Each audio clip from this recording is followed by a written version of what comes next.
Tulip Mania. In the early 1600s, the Dutch Republic was one of the richest and most advanced economies on Earth.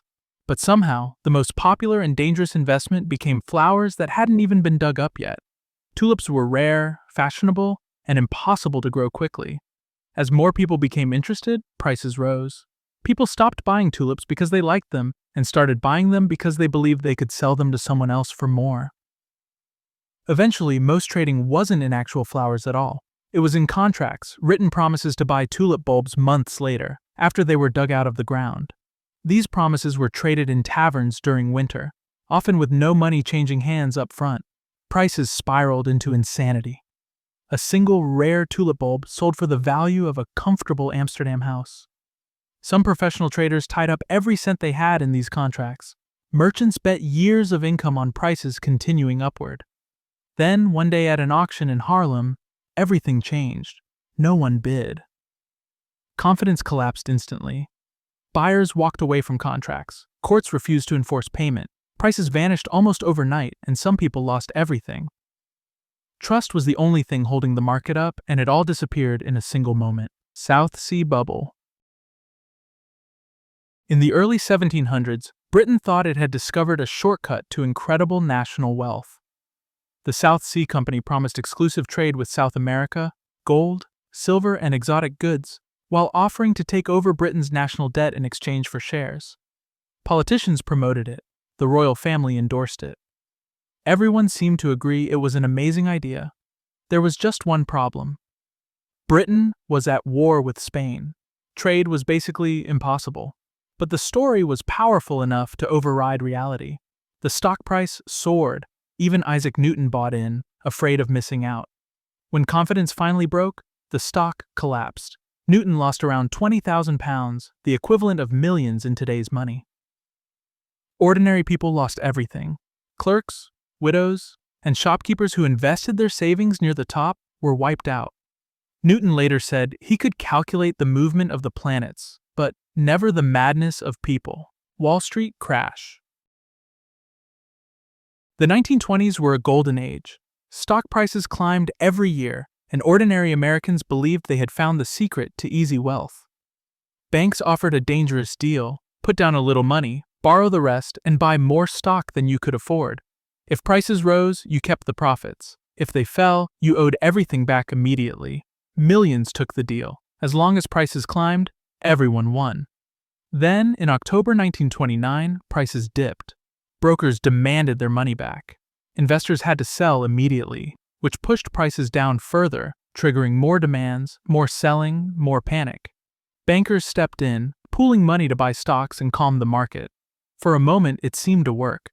But the selling was overwhelming. The rescue failed. Prices collapsed. People who had borrowed to invest now owed fortunes they didn't have. Entire life savings vanished. Some went from wealthy to bankrupt in days. The crash didn't just destroy portfolios. It destroyed trust in the entire financial system. Banks failed. Businesses closed. Unemployment soared. The Great Depression had begun, and it would take a decade and a world war to end it. Black Monday. In the 1980s, Wall Street was obsessed with computers. They believed that they could literally eliminate risk. Banks and investors began using something called portfolio insurance, computer programs designed to automatically sell assets when prices fell, supposedly protecting investors from losses. In reality, it was automated panic. When markets opened lower one morning, computers began selling instantly. Falling prices triggered more selling, which caused prices to fall further, and so on. Humans weren't panicking at all, but they should have been. The machines were creating an infinite loop of panic. With no safeguards in place, the market spiraled downward in a single day. It was the worst one-day percentage drop in stock market history. 23% in a single day. Japan's asset bubble. In the 1980s, Japan was viewed as an unstoppable economic superpower. People trusted them, so the economy thrived. Japanese banks pushed interest rates extremely low, so taking a loan out was super cheap. Banks lent aggressively, and real estate prices exploded. Land in Tokyo became so expensive that the area beneath the Imperial Palace was said to be worth more than all the land in California. Companies borrowed against rising land values not to innovate or grow, but to buy even more land. Banks believed property prices could never fall. But when Japan inevitably raised interest rates again, people simply couldn't afford to pay back their loans. The illusion shattered. Property values collapsed, and stock prices followed. Japan entered decades of economic stagnation, showing that bubbles don't just destroy wealth, they can freeze entire nations. Asian financial crisis. In the 1990s, several Asian economies appeared stable, fast-growing, and safe. Countries tied their currencies to the US dollar to appear more reliable and valuable than they really were. Businesses borrowed heavily in US dollars while still earning income in local currency. This created a hidden danger. If exchange rates moved even slightly and their currency lost value, they would owe huge debts to American banks. And when investors began to doubt the values of Asian currencies, panic spread. Central banks burned through their dollar reserves trying to defend their currencies by buying as much as possible. But it failed. Multiple currencies collapsed completely. Dollar debts ballooned overnight. Businesses that looked healthy suddenly became insolvent. The crisis spread across Asia in months, pushing millions of people into poverty, all because one assumption broke: long-term capital management. Long-term capital management wasn't a typical hedge fund. It was run by elite Wall Street traders and Nobel Prize-winning economists. A hedge fund is a private investment fund that uses aggressive strategies like betting on the failure of businesses to generate returns.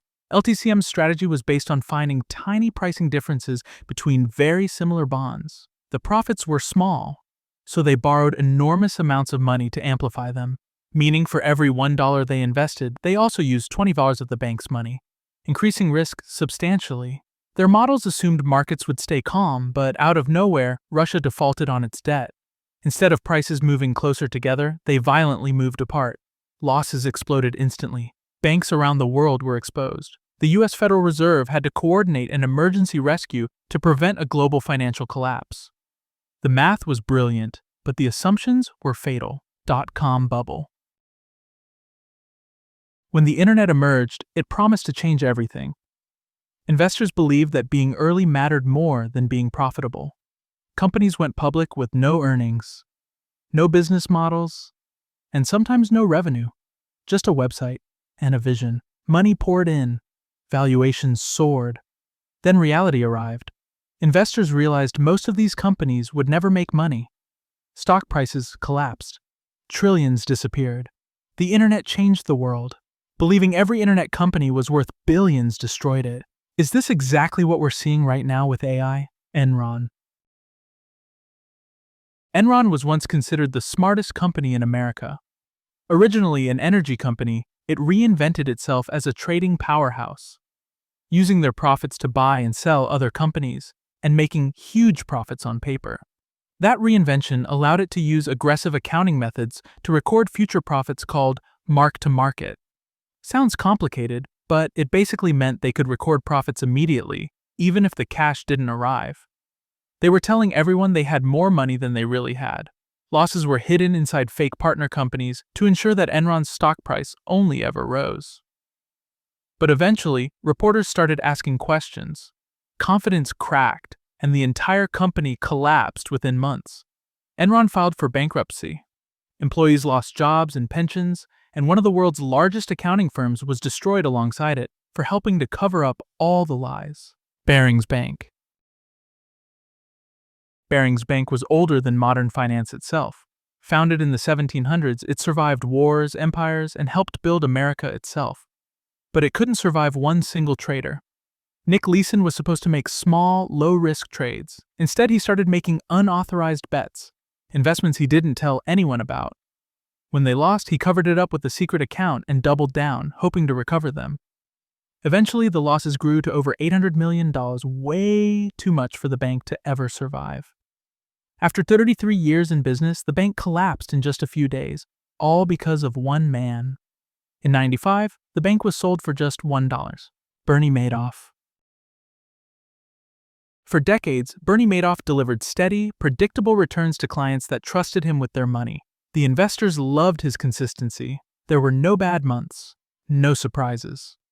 Because it wasn't real. Madoff wasn't investing the money at all. He was running a classic Ponzi scheme, paying old investors their returns with new investors' money. As long as new money kept flowing in, the illusion worked perfectly. He even turned away some investors to make his fund seem more exclusive. But in 2008, when the financial crisis hit, people started demanding their money back. But there was nothing there. $65 billion vanished. Charities, retired people, and even sophisticated investors lost everything, and Madoff went to prison for 150 years. Global financial crisis. In the early 2000s, owning a home felt risk-free. Housing prices only went up, right? Banks started to issue mortgages to people who couldn't repay them. Risky, sure, but they didn't see it as a problem. Borrowers could simply pay them back later when their home's value increased. Those risky loans were then bundled together into complex financial products called mortgage-backed securities and collateralized debt obligations. These were sliced apart, mixed with better loans, given top ratings by credit agencies, and sold as safe investments to banks, pension funds, and investors around the world. Everyone believed risk had been spread so widely it had disappeared. Plus, housing prices would keep rising forever. Right? Well, in 2006, when housing prices started to fall, these safe investments became worthless, basically overnight. And because the risky loans were bundled together into bigger funds, nobody knew which banks were holding the worthless assets. So they stopped trusting each other. Credit markets froze completely. Major institutions like Lehman Brothers failed. Others like AIG, Bear Stearns, and many banks needed government bailouts to survive. Economies around the world entered recession, and the effects were felt across the world for years to come.